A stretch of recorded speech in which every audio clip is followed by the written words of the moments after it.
Tonight, we start off by taking a look at the results of the SEC food fight and the involvement in SGA updates. Then we'll inform you on CLA Day as well as a few events on campus.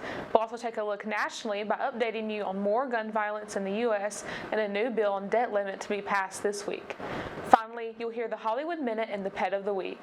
All of that and more is coming up next on Eagle Eye's Monday News at 6.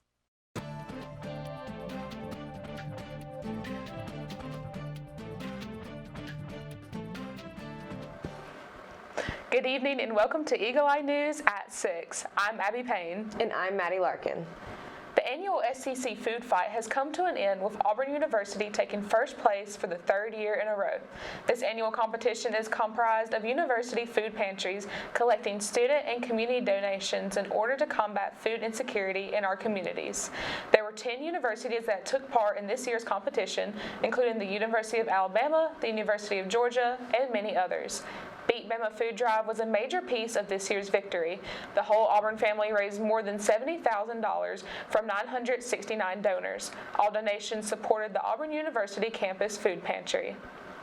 Now we turn to Lucy Alford, the Auburn Senate President Pro Temp, for our weekly on what the Student Senate is working on to improve on Auburn's campus. Let's take a look. Hi everyone, my name is Lucy Alford and I serve as the Senate Pro Tempore. This week in Senate, we passed a commendation for Dr. Taffy Benson Clayton. We also passed bills to confirm the new SGA directors and cabinet.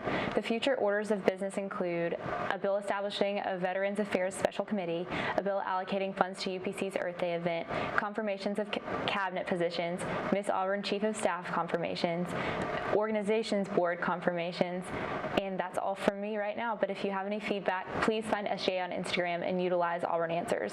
Senate meets every Monday at 7:30 p.m. in the Melton Student Center, room 2222, and all are welcome to come and speak. See y'all next week. Searching for some fun campus activities before finals week? Well, look no further. Involvement Ambassador Lydia Whiteetz is here to give you the scoop on all the activities and events you can get involved with on campus. War Eagle guys, my name is Lydia Whiteetz and I'm here with your involvement update. UPC has lots of fun events planned this week. On Wednesday, April 26th, they are hosting Night at the Museum at the Jewel Collins Smith Museum. From 6 to 8 p.m., join them to celebrate the end of the academic year with the community. Also, on Thursday, April 27th, UPC is showing Puss in Boots: The Last Wish in Jordan-Hare Stadium. Gate 1 opens at 7 p.m. and the movie starts at 7:30 p.m. Make sure you grab your friends and head to Jordan-Hare. BSU is hosting a finals study night on Wednesday, April 26th from 5 to 7 p.m. in the Melton Student Center. Join their Academic Success Committee and study for your final exams. ISO is hosting their social hour every Friday at 4 p.m. in the Melton Student Center 3rd floor lobby. Be sure to check it out, meet some friends, and enjoy some delicious food. My last update for today is to be sure to check out organization days on Haley Concourse every Wednesday from 10 a.m. to 2 p.m. to stay up to date on ways that you can get involved throughout the semester. And just as a reminder, AU Involve has information about everything going on around campus, so I encourage y'all to check that out for more involvement opportunities. If you have any questions, feel free to reach out to an involvement ambassador at involve@auburn.edu. Thanks guys, and War Eagle.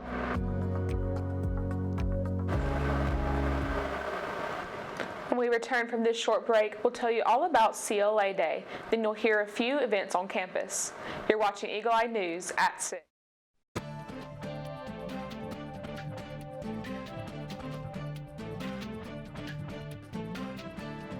The College of Liberal Arts recently celebrated CLA Day with student services by inviting current and former students to an alumni panel. CLA Day began in 2017 as an event for admitted students and has been expanded in order to include current students and alumni. Some activities included in CLA Day were introducing admitted students to the college's departments, and Dean Jason Kicks gave an address at the Tiger Walk Club. Then, admitted students took a tour of the Auburn Tigers locker room and several academic buildings on campus. Later in the afternoon, there were more panelists that spoke to admitted students. An alumni relations specialist said, "The event is more than a networking opportunity. It's an avenue for students to enter the professional world with encouragement, support, and guidance." Jewel Collins Smith Museum of Fine Art will host Night at the Museum from 6 to 8 p.m., a free event with food and drinks, music, art making, and sculpture artist Masami Yasunaga. Food and drinks will be provided by local food truck vendors, and guests will be able to walk through the galleries with music curated by the museum's student guides. While the event is free and open to the public, guests are encouraged to register ahead of time on the museum's website. Online registration can be found at jcsm.auburn.edu. This year, the Early Childhood Summer Enrichment Camp will resume after 3 years.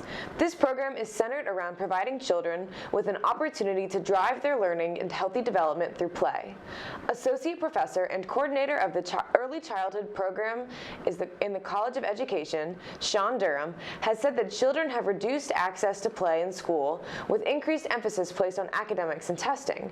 Their program provides a rich play environment for children to explore and choose to engage at deep levels with activities and materials that interest them. The camp will be for children from ages 3.5 to 7.5. It meets Monday through Thursday from 8 a.m. to noon, June 12th through July 27th. The camp will not meet the week of July 3rd. The registration fee can be paid online and is $60. You can use the camp registration site to enroll and pay. The gymnasium floor at Beard Eves Memorial Coliseum was transformed into a lit-up runway on Friday, April 14th, as hundreds of attendees witnessed fashion, creativity, and more at this year's fashion event, the 12th Hour. This year's event name and theme signifies the 12th anniversary of the fashion event, which continues to be a favorite student-led event on campus, hosted by the College of Human Sciences. Since its inception in 2011, the fashion event has grown exponentially. Every garment presented on the runway was designed, created, and styled by students in the fashion event planning class and by students in the apparel merchandising program. The 22 students in the planning class are assigned different roles and placed on committees, including creative, fundraising, and lookbook, media, styling, modeling, social media, and decorations. 111 garments and 80 models were featured in this year's show. You can view the designs featured on the runway at aub.ie/fashion event. When we'll come back, we'll inform you on more gun violence in the U.S. and a new bill on debt limit to be passed this week. You're watching Eagle Eye TV, Auburn's news leader.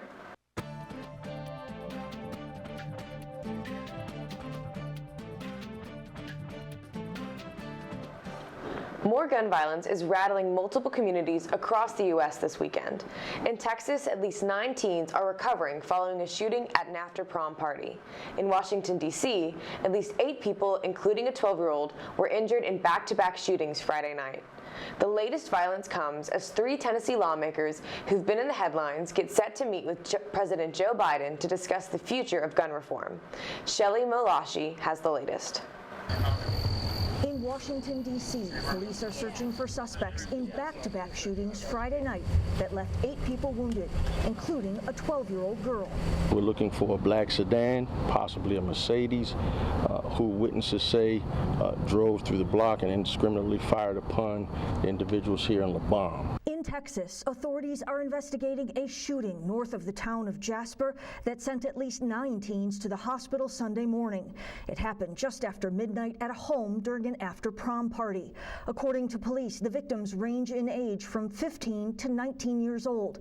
The investigation there is ongoing. And on Monday, the so-called Tennessee Three, the lawmakers who drew national attention after protesting for stricter gun laws in the wake of Nashville's deadly school shooting last month, are set to meet with President Biden to talk about the gun crisis in America. I think that we need emergency response because we're facing a crisis situation, and that in states like ours, we need help from our national leaders.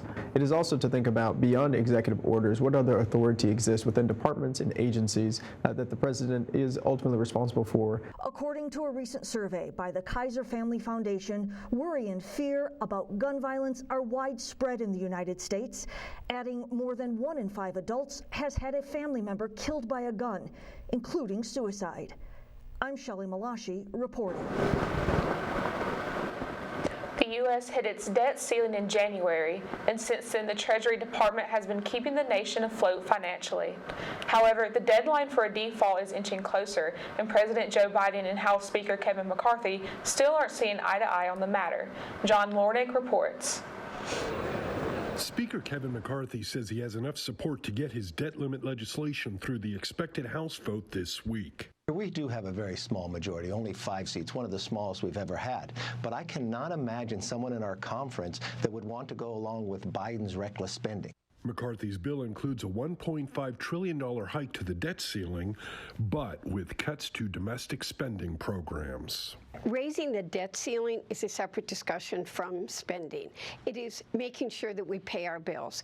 We did it 3 times during the Trump administration, and both President Trump and President Reagan said you should not play games with raising the debt ceiling, honoring our bills. It hurts us internationally with where we are now. President Joe Biden says he will only agree to a cut-free proposal and blasted McCarthy's bill, saying it would, quote, make it easier for the wealthy to cheat on taxes. If you go forward as McCarthy wants, what will happen? You will literally see interest rates go up for mortgages, for loans. You're going to see the stock market plummet again. McCarthy tweeted that he invites the president, quote, to get serious and join Republicans at the table. The idea that he won't even negotiate for more than 80 days, he is now putting the country in default. We're the only ones being responsible and sensible about this. I'm John Lawrence reporting.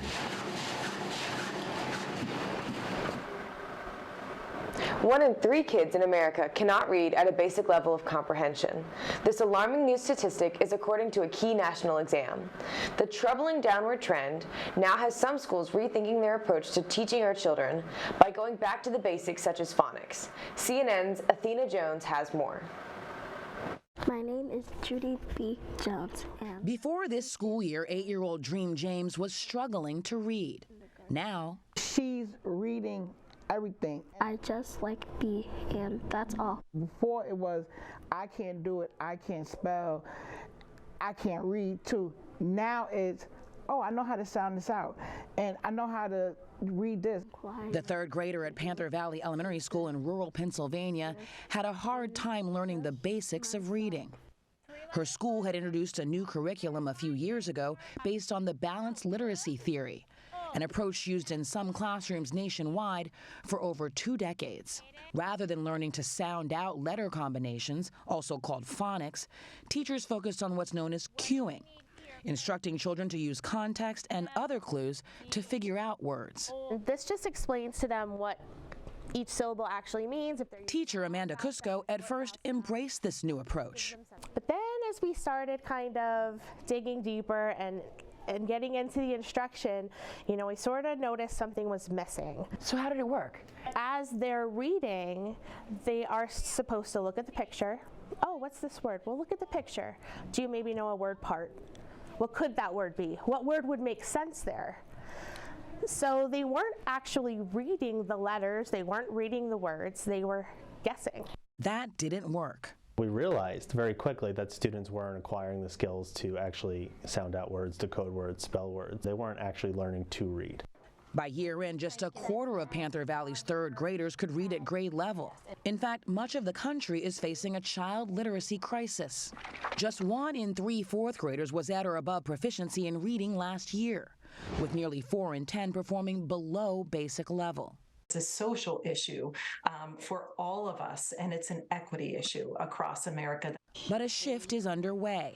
Education Week reports over the last decade, at least 29 states and the District of Columbia have begun to require an evidence-based approach to reading instruction. Mississippi started back in 2013 when they enacted legislation and policies around requiring teacher prep programs to base their training on the science of reading. From 2013, fast forward to 2019, they have 10 points gain. At Panther Valley Elementary, Principal Robert Palazzo also changed course, replacing balanced literacy after trying it for just a year and a half. Good job. Cold. Syllable.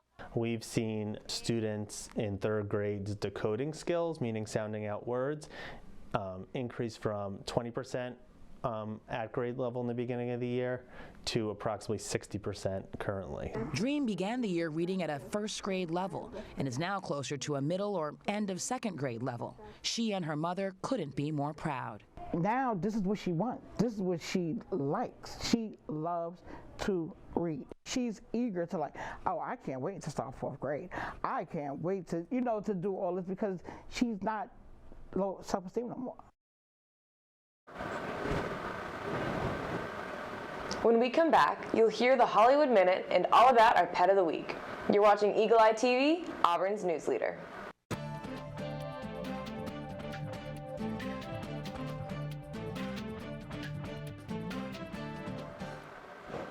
Here's your latest movie news. Now, David Daniel has today's Hollywood Minute. Elements cannot mix. The pipe squished me all out of shape. Dang. That's better. Oh. Elemental is set to close this year's Cannes Film Festival. It'll be the 4th Pixar film to screen at Cannes after Up, Inside Out, and Soul. The May 27th screening will be Elemental's world premiere ahead of its theatrical debut on June 16th. What do you think I should do? As Beau is Afraid moves from limited to wider release, people are still buzzing about the film and writer-director Ari Aster, including his cast. I know he wants to entertain and enlighten, and I wonder if he cares about whether or not people like it. I care about what everybody thinks of me, but I have a feeling he's so singular that he may not care. I'm half Pakistani and I'm half African American. I'm Asian and American. Filipino American. Black and white, and both. Half black and half Japanese. 1000% a person. W. Kamau Bell explores the complexity of identity in 1000% Me, Growing Up Mixed. The documentary features multiracial kids and families navigating a world that often asks them to pick a side. 1000% Me, Growing Up Mixed debuts May 2nd on HBO and HBO Max. In Hollywood, I'm David Daniel. It's not being less of one college. As one of the prettiest girls on the block, our new Pet of the Week, Hollis, is one that will catch everyone's attention. She is as smart as she is pretty and will need someone to work on some of her manners. Hollis came to Lee County Humane Society as a stray puppy, and she was adopted out until they realized she would be too much work for their age and was brought back. Flash forward only a few months and she came in as a stray, and the previous adopters never came back for her. So the third time is the charm for this sweet girl, as she has slowly had to grow up in a shelter environment. She loves to play fetch and is still working on the bringing it back part. She is housebroken and loves her crate and is quiet when left alone in it. Hollis would be best with older kids and adults. She is spayed, microchipped, and heartworm negative. Apply online for her today. We're out of time, but for more Auburn news, head over to our website, eagleeyeauburn.com, and check out our social media pages. I'm Abby Payne. And I'm Maddie Larkin. Thank you for watching, and War Eagle.